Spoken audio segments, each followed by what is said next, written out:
ಒಂದು ಸಣ್ಣ ಹಳ್ಳಿಯಲ್ಲಿ ರಾಘವ ಮತ್ತು ಅವನ ಹೆಂಡತಿ ಲಕ್ಷ್ಮಿ ತಮ್ಮ ಇಬ್ಬರು ಹೆಣ್ಣು ಮಕ್ಕಳಾದ ಮೀನಾ ಮತ್ತು ಕಾವ್ಯ ಜೊತೆ ವಾಸಿಸುತ್ತಿದ್ದರು. ಅವರ ಮಣಿ ಮಣ್ಣಿನ ಮಣಿ. ಮಳೆ ಬಂದರೆ ಮೇಲ್ಛಾವಣಿಯಿಂದ ನೀರು ಒಳಗೆ ಬೀಳುತ್ತಿತ್ತು. ಒಮ್ಮೆ ಹೊಟ್ಟೆ ತುಂಬ ಊಟ ಸಿಗುತ್ತಿತ್ತು, ಮತ್ತೊಮ್ಮೆ ಸಿಗುತ್ತಿರಲಿಲ್ಲ. ರಾಘವ ಪ್ರತಿದಿನ ಕೆಲಸ ಹುಡುಕಿಕೊಂಡು ಹಳ್ಳಿಯ ಸುತ್ತ ಓಡುತ್ತಿದ್ದ. ಒಂದು ದಿನ ಸಂಜೆ ಮನೆಗೆ ಬಂದ. ಲಕ್ಷ್ಮಿ ಕೇಳಿದಳು, ಇವತ್ತು ಕೆಲಸ ಸಿಕ್ಕಿತಾ? ರಾಘವ ಮೌನ, ತಲೆ ತಗ್ಗಿಸಿದ. ಇಲ್ಲ, ಎಲ್ಲೆಲ್ಲೂ ಜನ ಹೆಚ್ಚು, ಕೆಲಸ ಇಲ್ಲ ಅಂತ ಹೇಳಿದರು. ಮಕ್ಕಳು ಮೂಲೆಯಲ್ಲಿ ಕುಳಿತಿದ್ದರು. ಅಮ್ಮ, ಹಸಿವು. ಲಕ್ಷ್ಮಿಯ ಕಣ್ಣಲ್ಲಿ ನೀರು ತುಂಬಿತು. ಅವಳು ಉಳಿದಿದ್ದ ಸ್ವಲ್ಪ ಅಕ್ಕಿಯಿಂದ ತೆಳುವಾದ ಗಂಜಿ ಮಾಡಿದಳು. ಅವರು ನಾಲ್ವರು ಅದನ್ನೇ ಹಂಚಿಕೊಂಡು ಅಂದು ರಾತ್ರಿ ತಿಂದರು. ಕಾಲ ಕಳೆದಂತೆ ಸಾಲಗಳು ಹೆಚ್ಚಾಗುತ್ತಾ ಹೋದವು. ಒಂದು ಮಧ್ಯಾಹ್ನದ ವೇಳೆಗೆ ರಾಘವ, ರಾಘವ, ಹೊರಗೆ ಬಾ. ರಾಘವ ಯಾರೆಂದು ಹೊರಗೆ ಬಂದ. 3 ತಿಂಗಳು ಆಯ್ತು, ಹಣ ಕೊಡ್ತೀಯಾ ಇಲ್ವಾ? ಅಯ್ಯ, ಇನ್ನೊಂದು ವಾರ ಸಮಯ ಕೊಡಿ. ನಾಳೆ ನೀನು ಹಣ ಕೊಟ್ಟಿಲ್ಲ ಅಂದರೆ ಮನೆಯನ್ನ ಖಾಲಿ ಮಾಡಬೇಕು ಅಷ್ಟೇ. ಈ ಮಾತುಗಳನ್ನು ಕೇಳಿ ಮಕ್ಕಳು ಮನೆಯ ಒಳಗೆ ಓಡಿ ಹೋದರು. ಲಕ್ಷ್ಮಿ ನಿಧಾನವಾಗಿ, ನಾವು ಎಲ್ಲಿಗೆ ಹೋಗೋದು ರಾಘವ? ರಾಘವ ಮೌನ. ಅವನಲ್ಲಿ ಉತ್ತರ ಇರಲಿಲ್ಲ. ಆ ದಿನ ರಾತ್ರಿ ಭಾರೀ ಮಳೆ, ಗಾಳಿ ಬಾಗಿಲು ಬಡಿಯುತ್ತಿತ್ತು. ಮಕ್ಕಳು ಹಸಿವಿನಿಂದ ಮಲಗಿದ್ದರು. ಲಕ್ಷ್ಮಿ ನಿಧಾನವಾಗಿ ಅಳುತ್ತಾ ಹೇಳಿದಳು, ಈ ಜೀವನಕ್ಕಿಂತ ಸಾಯುವುದು ಒಳ್ಳೆಯದಾ? ರಾಘವ ಬೆಚ್ಚಿಬಿದ್ದ.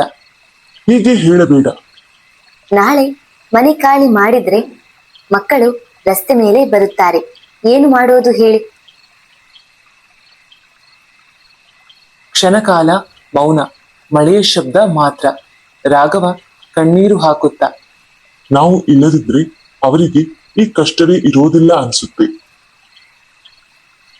ಅಂದು ರಾತ್ರಿ ಗಂಡ ಹೆಂಡತಿ ಭಯಾನಕ ನಿರ್ಧಾರವನ್ನೇ ತೆಗೆದುಕೊಂಡರು.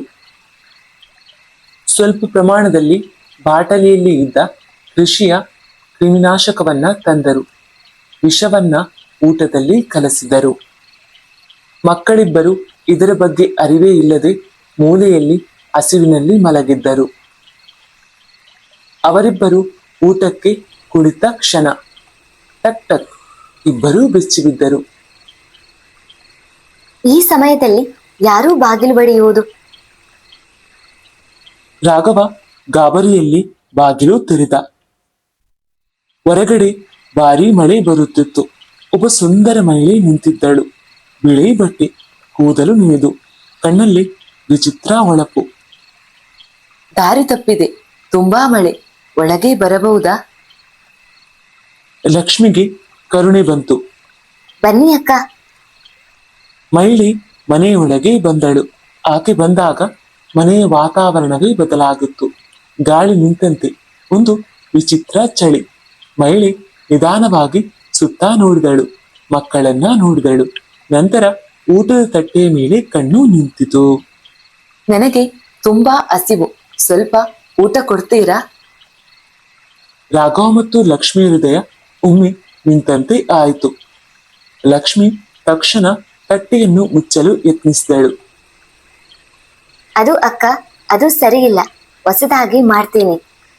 ಮಹಿಳೆ ನಿಧಾನವಾಗಿ ನಗುತ್ತಾ ತಲೆ ಆಡಿಸಿದಳು. ಪರವಾಗಿಲ್ಲ, ಅದನ್ನೇ ಕೊಡಿ. ಆ ಮಾತು ಕೇಳಿ ರಾಘವ ಬೆಚ್ಚಿಬಿದ್ದ. ಅವನ ಮನಸ್ಸಿನಲ್ಲಿ ಒಂದೇ ಆಲೋಚನೆ, ಇದು ವಿಷ, ಇವಳು ತಿಂದರೆ ಸಾಯ್ತಾಳೆ. ಅವನು ತಟ್ಟೆ ಹಿಡಿದುಕೊಂಡ. ಬೇಡ ಬೇಡ, ಇದು ನಿಮ್ಗೆ ಒಳ್ಳೆಯದಲ್ಲ. ಮಹಿಳೆ ಅವನ ಕಣ್ಣಲ್ಲಿ ನೇರವಾಗಿ ನೋಡಿದಳು. ಆ ದೃಷ್ಟಿ ವಿಚಿತ್ರ, ಭಯಂಕರವೂ ಆದರೆ ಶಾಂತವು. ನೀವು ತಿನ್ನುವುದಕ್ಕೆ ಮಾಡಿದ್ದೀರಲ್ಲ, ನಾನು ತಿನ್ನುತ್ತೇನೆ. ಅವಳು ತಟ್ಟೆ ತನ್ನ ಕೈಗೆ ತೆಗೆದುಕೊಂಡಳು. ಲಕ್ಷ್ಮಿ ನಡುಗುತ್ತಾ ಕೈ ಜೋಡಿಸಿದಳು. ಅಕ್ಕ ಬೇಡ, ನಿನ್ಗೆ ಏನಾದ್ರೂ ಆದ್ರೆ ನಾವು ಪಾಪಿಗಳು ಆಗ್ತೀವಿ. ಮಹಿಳೆ ಮೃದುವಾಗಿ ನಗಿದಳು. ನನಗೆ ಏನೂ ಆಗೋದಿಲ್ಲ. ಅವಳು ನೆಲದಲ್ಲಿ ಕುಳಿತುಕೊಂಡಳು. ದೀಪದ ಬೆಳಕು ಅವಳ ಮುಖದ ಮೇಲೆ ಬಿದ್ದಿತು. ಕಣ್ಣಲ್ಲಿ ವಿಚಿತ್ರ ಹೊಳಪು. ಅವಳು ನಿಧಾನವಾಗಿ ಮೊದಲ ತುತ್ತು ತಿಂದಳು. ರಾಘವ ಹೃದಯ ಜೋರಾಗಿ ಬಡಿತ ಹೊಡೆಯುತ್ತಿತ್ತು. ಈಗ ಇವಳು ಬಿದ್ದು ಹೋಗ್ತಾಳೆ, ಆದ್ರೆ ಏನೂ ಆಗ್ಲಿಲ್ಲ. ಅವಳು ಎರಡನೇ ತುತ್ತು ತಿಂದಳು. ಮೂರನೇ, ನಾಲ್ಕನೇ, ಪ್ರತಿ ತುತ್ತು ತಿನ್ನುವಾಗ ಅವಳ ಮುಖದಲ್ಲಿ ಶಾಂತಿ ಮಾತ್ರ.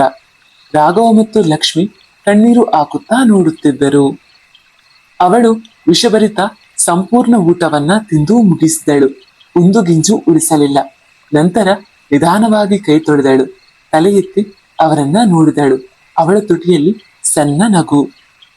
ಊಟ ತುಂಬಾ ರುಚಿಯಾಗಿತ್ತು. ಆ ಮಾತು ಕೇಳಿ ಇಬ್ಬರೂ ಗಾಬರಿಯಾದರು. ವಿಷ ತಿಂದು ರುಚಿ ಅಂತ ಹೇಳ್ತಿದ್ದಾಳೆ. ಲಕ್ಷ್ಮಿ ನಿಧಾನವಾಗಿ ರಾಘವನ ಕಿವಿಯಲ್ಲಿ ಹೇಳಿದಳು. ಇವತ್ತು ಆ ಮಹಿಳೆ ನಮ್ಮ ಮನೆಯಲ್ಲಿಯೇ ಇರಲಿ. ಏನಾದರೂ ತೊಂದರೆಯಾದ್ರೆ ನಾವು ನೋಡಿಕೊಳ್ಳಬಹುದು. ಹೌದು ಲಕ್ಷ್ಮಿ, ನೀನು ಹೇಳುತ್ತಿರುವುದು ಸರಿ. ಆಕೆ ಇವತ್ತು ನಮ್ಮ ಮನೆಯಲ್ಲಿ ಇರಲಿ. ನೀನು ಆಕೆಯನ್ನ ಹೇಗಾದ್ರೂ ಒಪ್ಪಿಸು. ಹೊರಗಡೆ ಭಾರೀ ಮಳೆ ಬರುತ್ತಿದೆ. ನೀವು ಈ ದಿನ ರಾತ್ರಿ ಇಲ್ಲಿಯೇ ಉಳಿಯಿರಿ. ಅದು ಹೌದು, ನನಗೆ ಹೋಗಲು ಬೇರೆ ದಾರಿಯೂ ಇಲ್ಲ. ನಾನು ಇವತ್ತು ರಾತ್ರಿ ಇಲ್ಲಿಯೇ ಉಳಿಯುತ್ತೇನೆ. ಗಂಡ ಹೆಂಡತಿ ಅವಳಿಗೆ ಒಂದು ಹಳೆಯ ಕೋಣೆಯನ್ನ ಕೊಟ್ಟರು. ಅವಳು ಒಳಗೆ ಹೋಗಿ ಕುಳಿತಳು. ಆದರೆ ಇವರಲ್ಲಿ ಭಯ ಕಡಿಮೆ ಆಗಲಿಲ್ಲ. ಇಷ್ಟು ವಿಷ ತಿಂದರೂ ಆಕೆಗೆ ಏನೂ ಆಗಿಲ್ಲ. ಅವರು ಆಕೆಯನ್ನು ನೋಡುತ್ತಾ ಆ ರೂಮಿನ ಬಾಗಿಲ ಬಳಿಯೇ ಕುಳಿತರು, ಭಯದಿಂದ, ನಿದ್ರೆ ಇಲ್ಲದೆ. ಆದರೆ ಸಮಯ ಕಳೆಯುತ್ತಾ ಅವರಿಬ್ಬರು ನಿದ್ರೆಗೆ ಜಾರಿದರು. ಬೆಳಿಗ್ಗೆ ಸೂರ್ಯನ ಬೆಳಕು ಮನೆಯೊಳಗೆ ಬಿತ್ತು. ಅಕ್ಕಿಗಳ ಚಿಲಿಪಿಳಿ ಕೇಳಿಸುತ್ತಿತ್ತು. ಹೆಂಡತಿ ನಿಧಾನವಾಗಿ ಎಚ್ಚರಗೊಂಡಳು. ಗಂಡನತ್ತ ನೋಡಿದಳು. ಅವನು ಬೆವರಲ್ಲಿ ಇಳಿದು ಭಯದಿಂದ ಕುಳಿತಿದ್ದ. ಏನಾಯ್ತು ನಿಮ್ಗೆ? ಯಾಕೆ ಇಷ್ಟು ಗಾಬರಿ? ಸಾಲಗಾರರ ಚಿಂತೆ ಏನಾ ಮತ್ತೆ? ಗಂಡ ಬೆಚ್ಚಿ ಬಿದ್ದನಂತೆ ಅವಳತ್ತ ನೋಡಿದ. ಅಯ್ಯೋ, ನಿನಗೆ ನಿನ್ನೆ ರಾತ್ರಿ ನಡೆದದ್ದು ನೆನಪಿಲ್ಲವಾ? ಹೆಂಡತಿ ಆಶ್ಚರ್ಯದಿಂದ ಕೇಳಿದಳು. ಯಾವ ವಿಷಯ? ಏನಾಯ್ತು? ಗಂಡ ನಡುಗುತ್ತಾ ನಿನ್ನೆ ನಡೆದ ಎಲ್ಲವನ್ನ ಹೇಳಲು ಶುರು ಮಾಡಿದ. ಮಳೆ, ಬಾಗಿಲು ತಟ್ಟಿದ ಶಬ್ದ, ಸುಂದರ ಮಹಿಳೆ, ವಿಷದ ಊಟ, ಅವಳು ತಿಂದದ್ದು, ಅವರಿಗೆ ಭಯ, ಕೊಠಡಿ ಕೊಟ್ಟದ್ದು, ಎಲ್ಲವನ್ನ ವಿವರವಾಗಿ ಹೇಳಿದ. ಹೆಂಡತಿ ಸಂಪೂರ್ಣ ಕೇಳಿ ಸ್ವಲ್ಪ ಹೊತ್ತು ಮೌನವಾಗಿದ್ದಳು. ನಂತರ ನಿಧಾನವಾಗಿ ನಗುತ್ತಾ ಹೇಳಿದಳು. ಅದು ಕನಸು ಇರಬಹುದು. ನೀವು ತುಂಬಾ ಚಿಂತೆಯಲ್ಲಿ ಇದ್ದೀರಲ್ಲ. ನೋಡಿ, ನಾವು ನಮ್ಮ ರೂಮಲ್ಲೇ ಇದ್ದೇವೆ. ಮಕ್ಕಳು ಇಲ್ಲೇ ಮಲಗಿದ್ದಾರೆ. ಗಂಡ ಸುತ್ತ ನೋಡಿದ. ಅವರು ಅವರ ರೂಮಲ್ಲೇ ಇದ್ದರು. ಇಲ್ಲ, ಇದು ಕನಸು ಅಲ್ಲ, ನಿಜವಾಗಿಯೂ ನಡೆದಿದೆ. ಆ ಹಳೆಯ ರೂಮಿನಲ್ಲಿ ಅವಳು ಮಲಗಿದ್ದಾಳೆ, ವಿಷ ತಿಂದಳು. ಆಯ್ತು ಆಯ್ತು, ಸರಿ, ಹೋಗಿ ನೋಡೋಣ, ಎಲ್ಲಾ ಗೊತ್ತಾಗುತ್ತೆ. ಇಬ್ಬರು ನಿಧಾನವಾಗಿ ಆ ಹಳೆಯ ಕೋಣೆಯ ಕಡೆ ನಡೆದು ಹೋದರು. ಹೃದಯ ಜೋರಾಗಿ ಬಡಿಯತೊಡಗಿತ್ತು. ಗಂಡ ಬಾಗಿಲನ್ನ ನಿಧಾನವಾಗಿ ತೆರೆದ. ಒಳಗೆ ಮೌನ. ಹಾಸಿಗೆಯ ಮೇಲೆ ಯಾರೂ ಇರಲಿಲ್ಲ. ಇಬ್ಬರು ಒಬ್ಬರನ್ನೊಬ್ಬರು ನೋಡಿದರು. ಹಠಾತ್ ಹೆಂಡತಿಯ ಕಣ್ಣು ನೆಲದ ಕಡೆ ಬಿತ್ತು. ಕೊಠಡಿಯ ಮೂಲೆಯಲ್ಲಿ ಒಂದು ಹಳೆಯ ಚೀಲ ಇತ್ತು, ಜೊತೆಗೆ ಮಲ್ಲಿಗೆ ಹೂವಿನ ಪರಿಮಳ. ಗಂಡ ನಿಧಾನವಾಗಿ ಅದನ್ನು ಎತ್ತಿದ, ತೆರೆದು ನೋಡಿದ. ಒಳಗೆ ತುಂಬಾ ಹಣ. ಗಂಡ ಆ ಹಣದ ಚೀಲವನ್ನ ಕೈಯಲ್ಲಿ ಹಿಡಿದು ನಿಂತಿದ್ದ, ಕಣ್ಣಲ್ಲಿ ಭಯವು, ಅಚ್ಚರಿಯು. ಅವನು ನಿಧಾನವಾಗಿ ಹೆಂಡತಿಯನ್ನು ನೋಡಿದ. ನಿನಗೆ ಗೊತ್ತಾ ಇವಳು ಯಾರು ಅಂತ? ಯಾರು? ನನಗೆ ಗೊತ್ತಿಲ್ಲ. ಅದೇ ನಮ್ಮ ಊರಿನ ನಿಧಿ ಕಾಯುವ ಭೂತ. ಏನು? ಭೂತಾನ? ಹೌದು, ನಮ್ಮ ಅಜ್ಜನ ಕಾಲದಲ್ಲಿ ಕೇಳಿದ್ದೆ. ಹಳ್ಳಿಯ ಹಳೆಯ ಜನ ಹೇಳ್ತಿದ್ರು, ಒಬ್ಬ ಸುಂದರ ಮಹಿಳೆ ರಾತ್ರಿಯಲ್ಲಿ ಮಳೆ ಬಂದಾಗ ಕಾಣಿಸ್ತಾಳೆ ಅಂತ. ಅವಳು ಭೂತ, ಆದ್ರೂ ಕೆಟ್ಟದ್ದಿಲ್ಲ. ಸಾಯೋಕೆ ಯೋಚಿಸುವವರನ್ನ ತಡೀತಾಳೆ, ಕಷ್ಟದಲ್ಲಿ ಮುಳುಗಿದವರಿಗೆ ಸಹಾಯ ಮಾಡ್ತಾಳೆ. ನಮ್ಮ ಊರಿನ ಹಳೆಯ ನಿಧಿ ಒಳ್ಳೆಯ ಜನರ ಕೈಗೆ ಮಾತ್ರ ಕೊಡ್ತಾಳೆ ಅಂತ. ಹಾಗಾದ್ರೆ ನಿನ್ನೆ ಬಂದದ್ದು ಅವಳೇನಾ? ಹೌದು, ಅವಳೇ ಬಂದಿದ್ದಾಳೆ. ಆದ್ರೆ ನಿನ್ನೆ ನಡೆದದ್ದು ನಿನಗೆ ಮಕ್ಕಳಿಗೆ ನೆನಪಿಲ್ಲ ಅಲ್ಲವಾ? ಹೌದು, ನನಗೆ ಏನೂ ನೆನಪಿಲ್ಲ. ಅದು ಅವಳ ಮಾಯೆ. ಅವಳು ಯಾರಿಗೆ ಸಹಾಯ ಮಾಡ್ತಾಳೋ ಅವರಿಗೆ ಭಯ ಉಳಿಯಬಾರದೆಂದು ಎಲ್ಲಾ ನೆನಪುಗಳನ್ನ ತೆಗೆದುಕೊಂಡು ಹೋಗ್ತಾಳೆ ಅಂತ ಕೇಳಿದ್ದರು.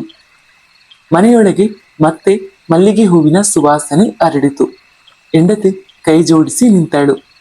ಅವಳು ಭೂತ ಆದ್ರೂ ದೇವತೆ ಹಾಗೆ ಉಳಿಸಿದ್ದಾಳೆ ನಮ್ಮನ್ನು. ಗಂಡ ಕೂಡ ತಲೆ ಬಾಗಿದ. ಇನ್ನು ನಮಗೆ ಸಾಲದ ತೊಂದರೆ ಇಲ್ಲ, ಸಾಯುವ ಮಾತೇ ಬೇಡ. ಇದು ಅವಳು ಕೊಟ್ಟ ಎರಡನೇ ಜೀವನ. ಆ ದಿನದಿಂದ ಅವರ ಬದುಕು ಸಂಪೂರ್ಣ ಬದಲಾಯಿತು. ಸಾಲಗಾರರು ಮತ್ತೆ ಬರಲಿಲ್ಲ. ಹಣದಿಂದ ಸಣ್ಣ ವ್ಯಾಪಾರ ಶುರು ಮಾಡಿದರು. ಮಕ್ಕಳು ಓದಿ ದೊಡ್ಡವರಾದರು. ಆದರೆ ಹಳ್ಳಿ ಹಿರಿಯರು ಇಂದಿಗೂ ಹೇಳುತ್ತಾರೆ, ಮಳೆ ಜೋರಾಗಿ ಸುರಿಯುವ ರಾತ್ರಿಯಲ್ಲಿ ಯಾರಾದ್ರೂ ಜೀವ ಕೊಡುವ ನಿರ್ಧಾರ ಮಾಡಿದರೆ ಬಾಗಿಲಿಗೆ ಟಕ್ ಟಕ್ ಶಬ್ದ ಬರುತ್ತೆ. ಬಾಗಿಲು ತೆರೆದರೆ ಒಬ್ಬ ಸುಂದರ ಮಹಿಳೆ ಮಳೆಯೊಳಗೆ ನಿಂತಿರುತ್ತಾಳೆ. ಅವಳು ಭೂತ, ಆದರೂ ಕೆಟ್ಟದ್ದು ಅಲ್ಲ. ಹಳ್ಳಿಯ ನಿಧಿಯನ್ನು ಕಾಯುವವಳು, ದುಃಖದಲ್ಲಿ ಮುಳುಗಿದವರ ಜೀವ ಉಳಿಸುವವಳು. ಅವಳನ್ನು ನೋಡಿದವರಿಗೆ ಮಾತ್ರ ಗೊತ್ತು. ಕೆಲವು ಭೂತಗಳು ಭಯ ಕೊಡಲು ಅಲ್ಲ, ಜೀವ ಉಳಿಸಲು ಬರುತ್ತವೆ.